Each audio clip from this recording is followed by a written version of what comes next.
জয় গুরু। পরম প্রেমময় শ্রী শ্রী ঠাকুর অনুকূলচন্দ্রের চরণে আমার শতকোটি প্রণাম। কেউ একজন বলছে যে আমাদের ভবিষ্যৎ শুধুই অন্ধকার, ক্রমশ আরও অন্ধকারের দিকে এগিয়ে যাচ্ছে। ছেলেপুলেগুলো কীভাবে যে মানুষ হবে আর কীভাবেই যে ঘর সংসার করবে সে কথা ভাবতে ভাবতেই তো মানুষজন কেমন যেন আধমরা হয়ে যাচ্ছে। শ্রী শ্রী ঠাকুরের একটি কথা যেটি আমরা সবসময় স্মরণ করি, সেটি হলো, ভাবজ বসে চলবে কিসে, ভাববার তুমি কে, ভাববার যিনি ভাবছেন তিনি, তুমি ভাবো তাকে। এই বাণীটার মধ্যে কোথায় যেন তার কাছে আত্মসমর্পণের কথা বলা রয়েছে।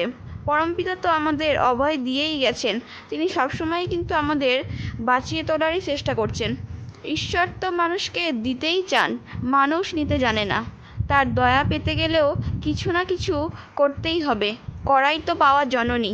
যে কর্মটি করলে আমার আকাঙ্ক্ষিত জিনিসটি পাবো, সেই কর্মটাই আমরা জানি না কিভাবে করতে হয়। যে পরিবেশ আসছে তাতে ইষ্টের সঙ্গে যুক্ত না থাকলে, ইষ্টকর্ম না করলে আমরা রক্ষা পাবো না।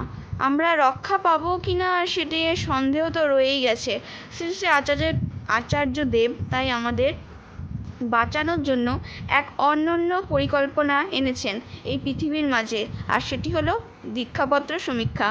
উদ্দেশ্য একটাই, ইষ্টকর্মের সাথে আমাদের যুক্ত রেখে সহস্র সহস্র বাধা বিপত্তি অতিক্রম করিয়ে এই ভয়াল জগতের মাঝ থেকে আমাদের উদ্ধার করা। ফল কথা, ইষ্টকর্মের সাথে যুক্ত না থাকলে আমাদের এই ভয়ঙ্কর পৃথিবীর মাঝে বেঁচে থাকাই মুশকিল হবে। কাজ করার দায়িত্বটা কিন্তু আমাদেরই।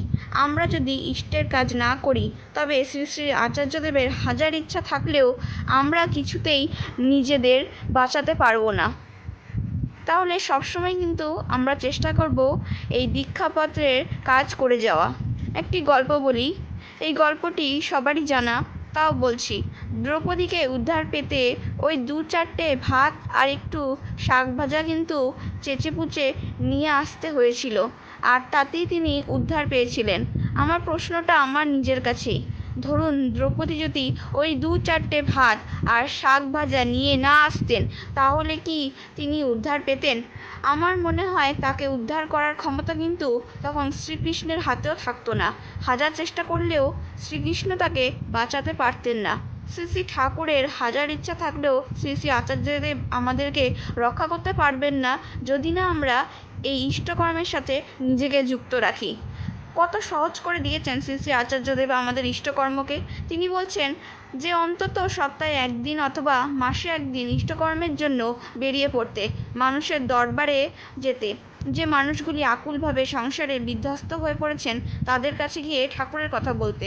তিনি পরিষ্কার করে বলে দিয়েছেন, আপনি জজ হন আর ব্যারিস্টার হন, কিংবা ইঞ্জিনিয়ার, ডাক্তার, অধ্যাপক, গৃহিণী, গৃহবধূ, ব্যবসায়ী, যাই হন না কেন, মানুষের কাছে যাবেন, মানুষের কাছে গিয়ে ঠাকুরের কথা বলবেন, ঠাকুরের মানুষ হয়ে ওঠার চেষ্টা করবেন। আর এটাই সাধনা, তাই নয় কি? বর্তমান যুগে সাধনার পথ তিনি নির্দিষ্ট করে দিয়েছেন।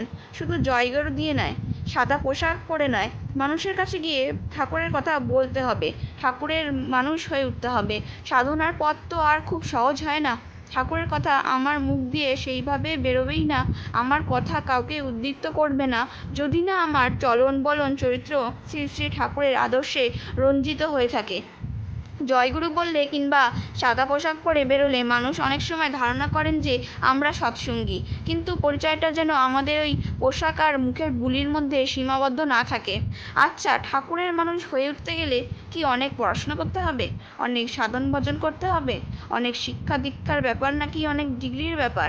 একজন শ্রী শ্রী দাদাকে আচার্যদেবের দীক্ষাপত্র সমীক্ষার কাজের জন্য বাইরে পাঠিয়েছিলেন। সে দাদাটি দীক্ষাপত্র সমীক্ষার কাজ সমাপ্ত করে তার কাছে এসে নাটমণ্ডপে তার অভিজ্ঞতার কথা বলছিলেন।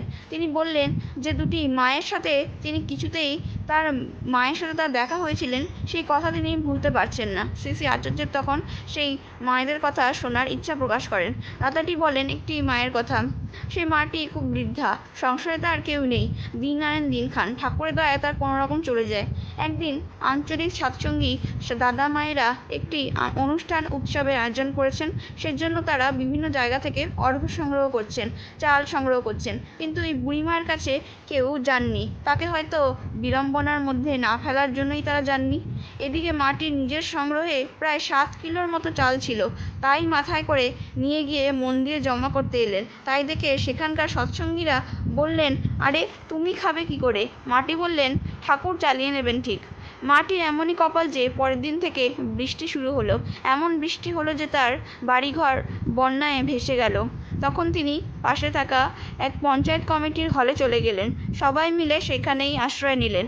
তারপর বৃষ্টি কমে গেলে সবাই চলে যেতে লাগলো। কিন্তু বুড়িটি কোথায় যাবে? তার তো বাড়িই নেই। তখন পঞ্চায়েত কমিটির মানুষজনরাই তার জন্য রান্নাবান্না করে দিলেন এবং মনে মনে ভাবছিলেন কবে বুড়িটি চলে যাবেন। কিন্তু তারা এটিও ভাবলেন যে বুড়িটি কোথায় যাবে, তার তো কোনো ঘরই নেই। তখন পঞ্চায়েতের সবাই মিলে তার থাকার জন্য একটি ছোট করে পাকা ঘর এবং তার সঙ্গে বাথরুমের ব্যবস্থা করে দিলেন। তখন আর বুড়িটিকে পায় কে? বুড়িমা তখন ঠাকুরকে সমস্ত বাড়িতে গিয়ে গিয়ে ঠাকুরের কথা বলতে লাগলেন, দেখো আমার কেমন ঠাকুর, আমার কাঁচা ঘর ছিল, ঠাকুর আমাকে পাকা ঘর করে দিয়েছেন। এভাবে তিনি সবাইকে বলে যেতে লাগলেন এবং তার বিশ্বাস ছিল ঠাকুরের দয়াতেই তার কাঁচা ঘর থেকে পাকা ঘর তৈরি হয়ে গেছে। এভাবে বিভিন্ন মানুষের বিভিন্ন অভিজ্ঞতা কিন্তু দীক্ষাপত্রে কাজ করতে যাওয়ার সময় আমাদের হয়ে থাকবে। আর এগুলি আচার্যদেব খুবই মন দিয়ে শোনেন এবং তিনি খুবই পছন্দ করেন। তাই আমরা সবসময় চেষ্টা করব মাসে অন্তত একদিন আমাদের চেনা জানা বন্ধুবান্ধব আশেপাশে যারাই আছে সুযোগ পেলেই তাকে ঠাকুরের কথা শোনানোর। সত্যি এই সমস্ত কথা শুনলে মনে হয় আমি কেন পারি না তাকে এমনভাবে খুশি করতে? কবে এমনভাবে তাকে খুশি করতে পারবো? কবে তাকে এমনভাবে পরিতৃপ্ত করতে পারবো? আফসোস হলো কেন দীক্ষাপত্র সমীক্ষাকেই জীবনের একমাত্র উদ্দেশ্য করে নিইনি এখনও। জয় গুরু।